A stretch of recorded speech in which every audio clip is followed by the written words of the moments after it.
মোৰ নাম প্ৰবীণ কুমাৰ কটকী। আপুনি বৰ্তমান আপোনাৰ ঘৰ? মোৰ ঘৰ পুৰণিগুদাম মিকিৰহাট কয় অঞ্চলত।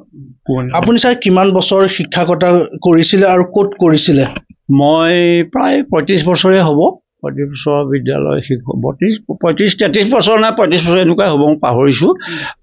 মই আমাৰ বৰ্তমান যিটো তেলীয়া গাঁও আছে পুৰণিগুদামৰ, সেইডোখৰ জেগা স্কুলৰ জেগা, ওচৰৰ জেগাডোখৰক আমনি গাঁও বুলি কোৱা হয়। সেইটো এটা বুৰঞ্জী আছে, আমনি গাঁও কিয় কোৱা হয়, মই সেইটো ব্যাখ্যা কৰিবলৈ নাযাওঁ। গতিকে আমাৰ স্কুলখন আমনি গাঁও মাধৱদেৱ হাইস্কুল বুলি কয়। সেইখন স্কুলতে মই প্ৰধান শিক্ষকৰ দায়িত্বত আছিলোঁ। আপুনি সেই আৰম্ভণিৰ পৰাই তাতে কৰিছিল? মই আৰম্ভণি মানে স্কুলখন মই জইন কৰাৰ অলপ কেইবছৰমানৰ আগতে হৈছিলে, হ'লেও তাত তেনেকুৱা এটা মানে স্কুলৰ কোনো অনুমতি বা স্বীকৃতি অনুমতি নোহোৱাকৈ স্কুলখন আৰম্ভ কৰিছিলে।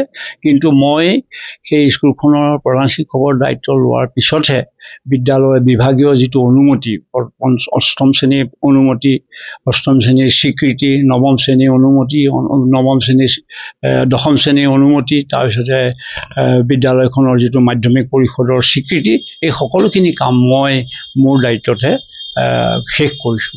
আৰু ঘৰ দুৱাৰবিলাকো মই সম্পূৰ্ণ বনাই মেলি থৈ আহিছোঁ।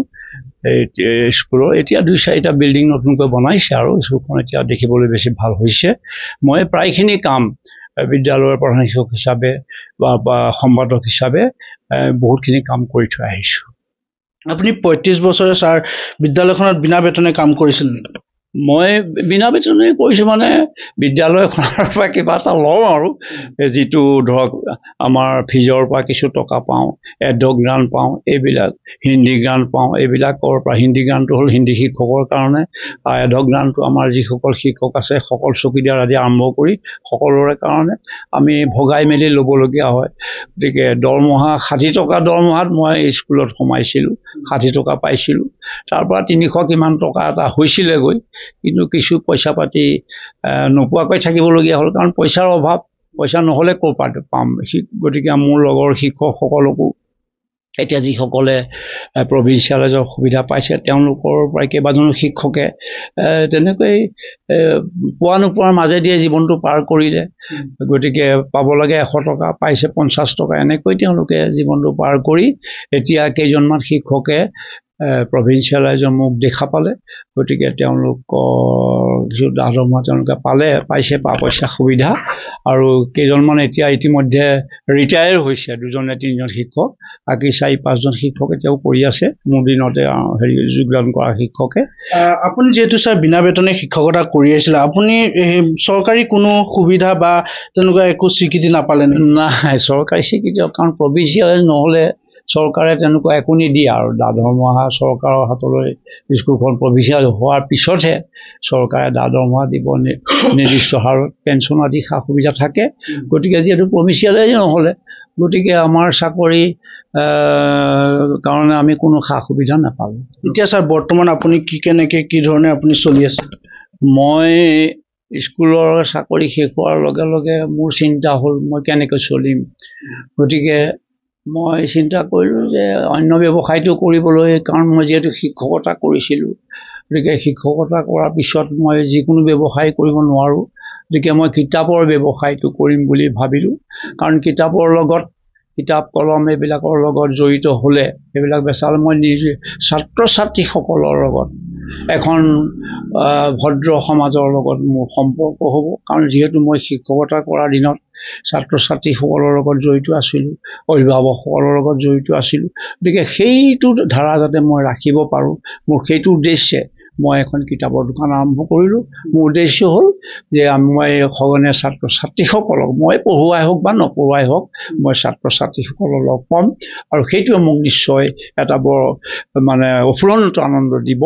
মই সেইটো উদ্দেশ্যে দোকানখন আৰম্ভ কৰিলোঁ। ছাৰ, আপুনি যিহেতু 35 বছৰে বিনা বেতনে শিক্ষকতা কৰিলে, কেতিয়াবা আপোনাৰ দুখ নালাগেনে? আপুনি যিহেতু ইমান বছৰ শিক্ষকতা কৰিলে, তাৰ পাছত আপোনাৰ স্কুলখন চৰকাৰীভাৱে হ'ল, দুখ নালাগে নেকি? আচলতে মোৰ তেনেকুৱা কোনো আক্ষেপ মই নকৰোঁ। পোৱা নোপোৱাটো মানুহৰ জীৱনত আছেই, থাকে। গতিকে কোনোবাই পাইছে, কোনোবাই নাই পোৱা। গতিকে সেইটো লৈ বৰ চিন্তিত হোৱাৰ কোনো কাৰণ নাই। মাত্ৰ মই জানো যে মই কৰ্ম কৰি গৈ থাকিব লাগিব আৰু মোৰ কৰ্মই মোক ফল দিব। গতিকে মই সেইভাৱে চলিব পাৰিম। গতিকে মই নোপোৱাৰ কাৰণে মই মানে বহুত কিবা পাই মোৰ কিবা লাভ হ'ম বা নোপোৱাৰ কাৰণে মোৰ কিবা লোকচান হ'ব, মই সেইটো চিন্তা নকৰোঁ। মোৰ কথা হ'ল মই কৰ্ম কৰি যাম আৰু সেই কৰ্মৰ ওপৰত ভিত্তি কৰি মই যেনেভাৱে চলিব পাৰোঁ, মোৰ উদ্দেশ্যটো হ'ল সৎভাৱে যাতে মই চলিব পাৰোঁ।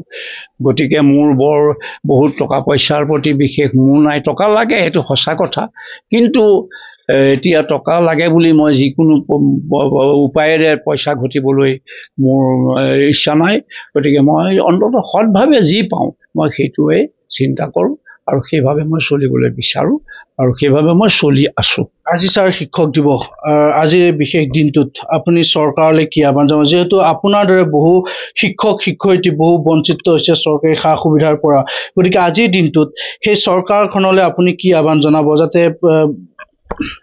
মোৰ কথা হ'ল এতিয়া বহুত শিক্ষকে বিনা বেতনেৰে বিদ্যালয়ত শিক্ষকতা কৰি আছে।